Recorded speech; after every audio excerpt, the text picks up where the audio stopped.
আজকে তোমাদের সাথে শেয়ার করছি খুব একটা ভালো জিনিস। শ্রাবণ মাসের সোমবার এই জিনিসটা আমি হাতে পেয়েছি। এখানে আমার অ্যাড্রেস আর যাবতীয় যা আছে বলে আমি এই জায়গাটা কভার করলাম। এটা হচ্ছে গুজরাটের যে সোমনাথ টেম্পল আছে, ওখানে অনলাইনে তোমরা বাবার জন্য পুজো পাঠাতে পারো।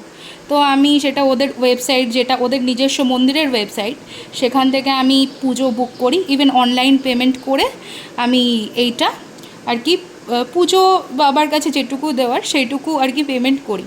তো ওরা আমাকে প্রসাদ হিসেবে আজকে এটা পাঠিয়েছে, আর আমি হাতে পেয়েছি এটা আজকে শ্রাবণ মাসের 3য় সোমবার। সেজন্য আমি ভাবলাম তোমাদের সাথে শেয়ার করি। দেখি এর ভেতরে কী আছে, দেখাই।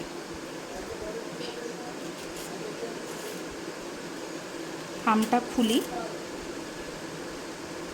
তো প্রথমেই একটা চিঠি। এই দেখো, শ্রী সোমনাথ ট্রাস্ট, মানে গুজরাটের যে সোমনাথ জ্যোতির্লিঙ্গ মন্দির আছে ওদের যে ট্রাস্ট, সেখান থেকে এইটা আমাকে দিয়েছে। তো এটা খুলি।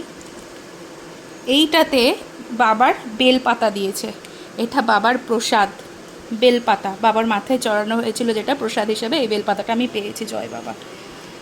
আর আরেকটার সাথে জিনিস দিয়েছে, দেখায়।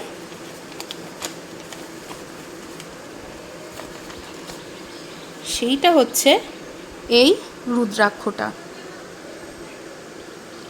আরেকটাও কিছু এর মধ্যে আছে, বিভূতি বা কিছু, আমি আইডিয়া করছি কিন্তু জানি না।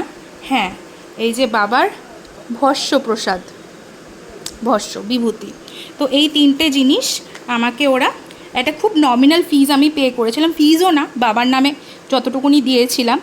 তো এই 3টে জিনিস আমি পেয়েছি। এক হচ্ছে ভস্য, 2 হচ্ছে বাবার রুদ্রাক্ষ, আর 3 হচ্ছে এই বাবার মাথায় ছড়ানো বেলপাতা বা বাবার প্রসাদী বেলপাতা। তো আমি তোমাদের, যদি কেউ চাও, আমি ওদের লিঙ্কটা কমেন্ট বক্সে দিয়ে দেব, অথবা তোমরা গুগল থেকে ওদের ট্রাস্টের লিঙ্কটা খুঁজতে পারো। সেখানে বিভিন্ন ধরনের ওদের বিভিন্ন ক্যাটাগরির পূজা ডোনেশনের একটা ব্যাপার আছে। তোমরা পূজা কিন্তু বাবার কাছে দিতে পারো। জয় বাবা। বন্ধ করো।